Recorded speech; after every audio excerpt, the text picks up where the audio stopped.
26 Juun dharaartii u horeysay ee waa u bariyay ummad Soomaaliyeed iyaga oo xor ah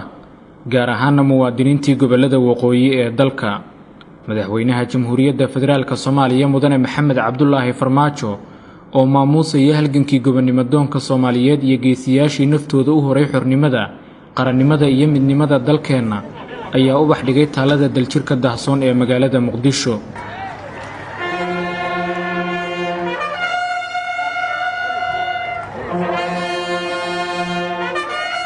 60 sano kadib Soomaaliya waxa ay diraysaa fariin ku aadan dib u soo noqoshada awoodeeda dawladnimo iyo heerka itaal ee maareynta mashaariicaha hortawinta u leh hanaqaadka dawladnimada madaxweynaha Jamhuuriyadda ayaana daahfuray tiro mashaariic horumarineed ah oo dawladdu dib ugu dhistay goobaha danta guud xarunta wasaaradda warfaafinta dhaqanka iyo dalxiiska Soomaaliya ayaa ka mid ah xarumaha dawladeed ee madaxweynuhu xarig jaray dib u dhis ballaaran ayaa lagu sameeyay dhismayaasha wasaaradda sidoo kalena waxaa lagu soo kordhiyay dhismayaal cusub oo ay ku howlgutaan adeegayaasha qaran ee halkan ummadda uga soo tabiya macluumaadka taabanaya noloshooda taliska ciidanka booliiska Soomaaliyeed ayaa ka mid ah xarumaha dawladeed ee dib u dhiska lagu sameeyay madaxweynaha Jamhuuriyadduna maanta xariga ka jaray socdaalka xarig jarka xarumaha dawladdu dib u dhiska ku sameysay madaxweynuhu maanta waxa uu ku soo afmeeray golaha murtida iyo wacyigelinta dadweynaha ee National Theatre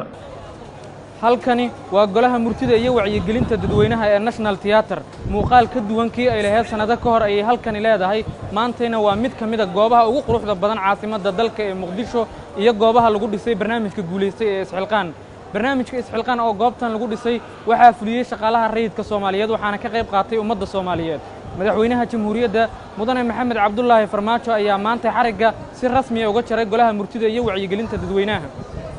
madaxweynaha Jamhuuriyadda oo masraxa qaranka kaga qayb galay munaasabad kooban oo xariga lagaga jarayay ayaa uga mahad celiyay howlwadeennada isxilqaan iyo dhammaanba muwaadiniinta Soomaaliyeed ee ka qayb qaatay dib u dhiska dalka tan daliil waxay u tahay marka oo tusaale u tahay dalkeena sidii uu ahaa awal iyo si ka wanaagsan inaan u dhisan karno gacmaheena aan ku dhisan karno wiilashan iyo gabdhahan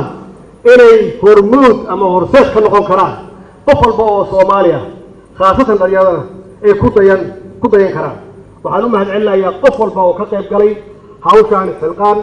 oo ah hawl socota oo qorshaheedu yahay ama mabdi'iisu yahay inaan dib ugu dhisno dalkoo dhan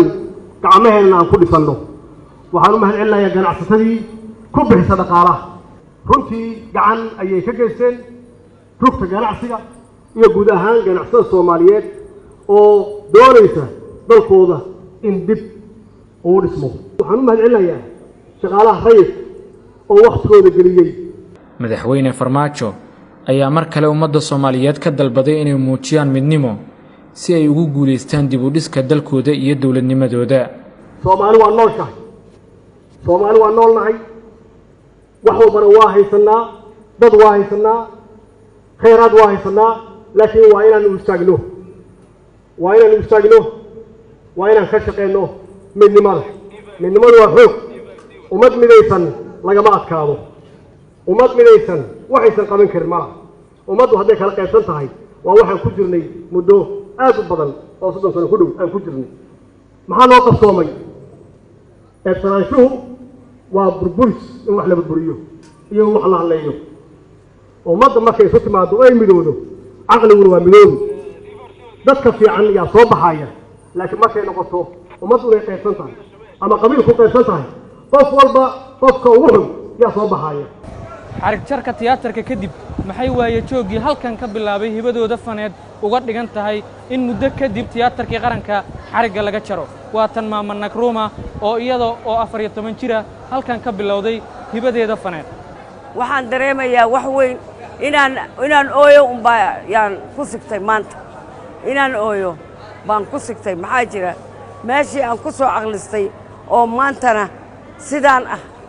maalintii hore oo arkay oo aan imid oo dalka aan imidna sidaan ogaa ahayd yacni waa wax lagu qiiroodaa waa wax qof kasta oo Soomaali ah oo leh aqli ama xasuus dal ku qurux badnaaday oo yacni ku qiiroon karo waxa laga gaaray maanta meeshaan quruxdeeda iyo siday ahayd shucayb maxamed warbaahinta qaranka muqdisho